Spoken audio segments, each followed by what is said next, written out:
Hello, and welcome to my first presentation video. Today I will be going over Socrates. Now, who was Socrates? He was an ancient Grecian philosopher and was considered the father of Western philosophy. Most of our morality and ethical tradition of thought comes from him. He created the Socratic method, and we know that he had a half-brother, and he was married to 2 wives and had 3 kids. And during the trial of Socrates, he was charged with impiety and corrupting the youth from government officials. What even is the Socratic method?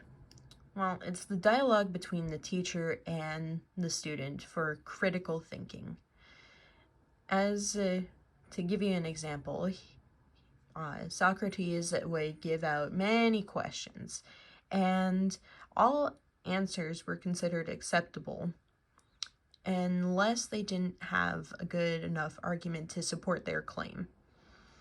And this would create much debate between students, and I guess essentially Socrates would just let those arguments play out, and by the end of class period, he would not really give out a correct answer.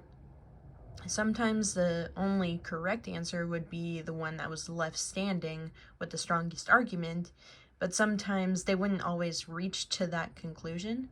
Sometimes they would have, still 2 or 3 other answers still being correct, but at the same time, they wouldn't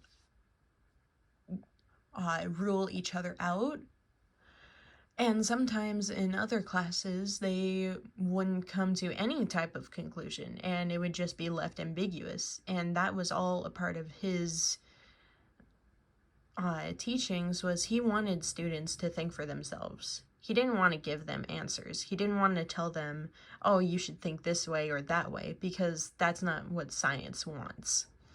And the arguments were necessary within those types of class periods, because without those arguments, you would still be left with so many questions and have no answers. And unfortunately, Socrates' wives, they didn't appreciate that argumentative side too much from him, and I will go into more detail later in this video. Now, the 3 Socratic principles is unexamined life is not worth living, and that means at least for humans, arrogance can be bliss, but sometimes that keeps us trapped within not thinking for ourselves. He wanted other people to care for their souls and to enrich their lives with knowledge. And he even stated a good person cannot be harmed by other people. Some of his other famous quotes are, "Know thyself," and "I cannot teach anybody anything, I can only make them think," which is true within those class periods of him teaching.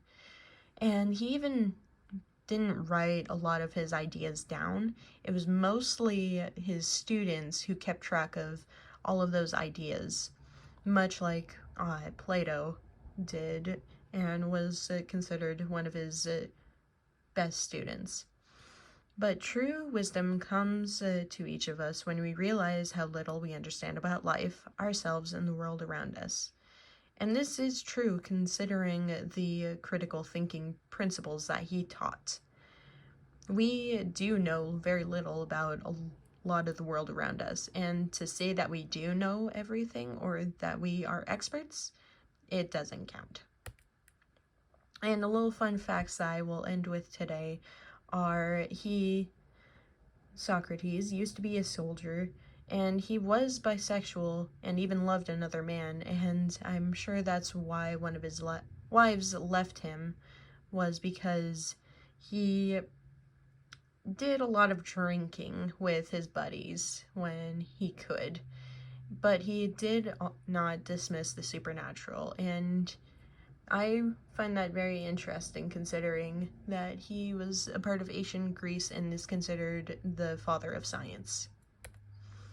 That is all I have for today, and thank you for watching.